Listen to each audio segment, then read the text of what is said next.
Philippine Vice President Sara Duterte has skipped an appearance at the country's investigation bureau today as part of an ongoing probe into an apparent death threat leveled against President Marcos Jr. The saga represents a growing rift between the two leaders and their families. Avril has more on this. And Avril, we are now hearing that the NBI, the Bureau of Investigations, will actually go ahead with this probe. Yeah, indeed. The Bureau is saying that it will kind of review things and then make its recommendations in early January to the Department of Justice. And this is after Sara Duterte skipped another appearance at the Bureau. Of course, if you haven't been following the political drama in the country, this is really a culmination, I suppose, of this public feud between the vice president and the president. They've been clashing over a range of issues recently, including on constitutional reform, the high-profile arrest of a Philippine pastor, and things really came to a head when the vice president is said to have made an assassination threat, that she would have the president assassinated if she herself were killed.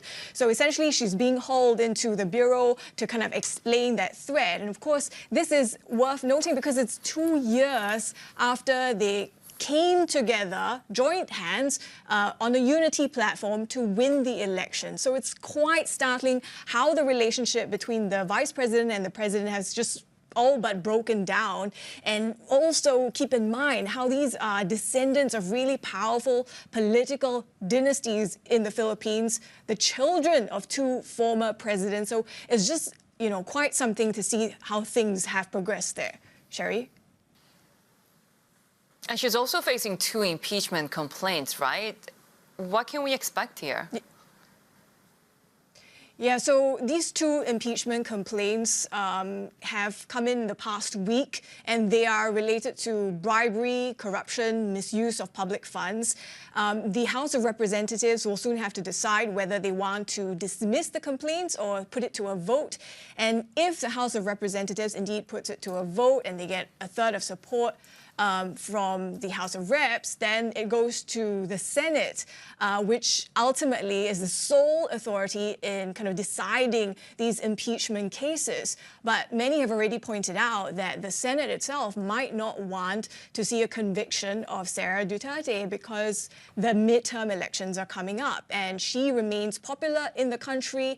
They don't want to risk antagonizing her supporters. And I guess to that calculus, we've also seen how Marcos seems to have wanted to distance himself from these impeachment complaints. And his office pretty much said, you know, it's got nothing to do with us and that any impeachment proceedings are going to be a distraction for more pressing issues at hand. Sherry? And perhaps a distraction for markets as well. I'm assuming that investors will not be liking this political standoff? Yeah, Sherry, I mean, it's really interesting how we've seen markets and businesses, they've pretty much shrugged off the political drama in the country. They seem to think that this is business as usual in a way, but it does beg the question for how much longer, especially if this political turmoil drags on. And it's coming at a really tricky time for the Philippines when it's having these daily threats from Beijing in the South China Sea. There's uncertainty next year surrounding Trump's policies, and economic growth in the Philippines itself has slowed. So it begs the question, now investors might not think it's that big a deal, but for how much longer, Sherry? Yeah, Avril, stick around because our next guest has written about political violence in the Philippines. Sol Iglesias is assistant professor of political science at the University of the Philippines. Sol, great to have you with us. Let's talk a little bit first about the impeachment proceedings against the vice president and what these threats of violence will do in terms of actually investigating potential misuse of public funds. Well, I don't think that the threat of assassination will impede the impeachment process. If anything, it might galvanize members of Congress to proceed. They are up against the clock because elections are coming in May. And that means that the present sitting Congress their term will end by June. And that the same goes for half of the Senate. So if this impeachment process is to proceed and conclude, they'll either have to do it before the election cycle or in the next.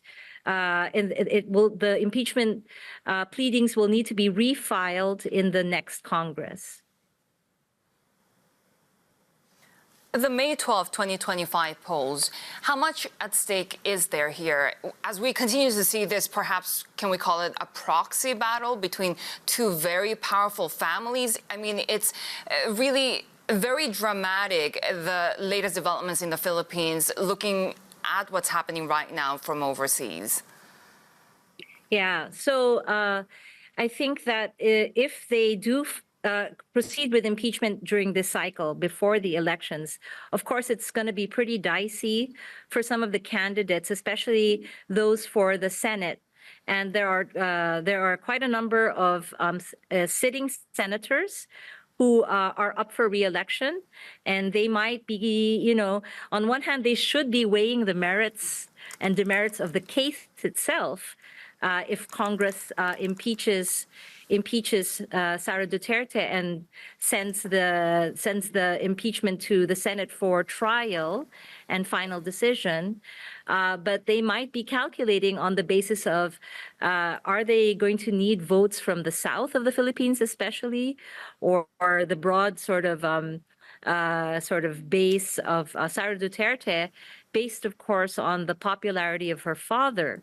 But having said that, I should note that Sara Duterte's popularity has also been slipping in recent polls. And, there's also something to be said for the power of the incumbent. Clearly, this unity between Sara Duterte and Marcos Jr. has collapsed. It's been a slow motion collapse over the past year or so. And as the incumbent, if Marcos Jr. Overtly or tacitly supports the impeachment, then politicians may also calculate that they will have support from the sort of political machinery of the president in the coming election. So they might calculate things that way. But overall, they should be looking at the merits and demerits of the impeachment case if it comes to that.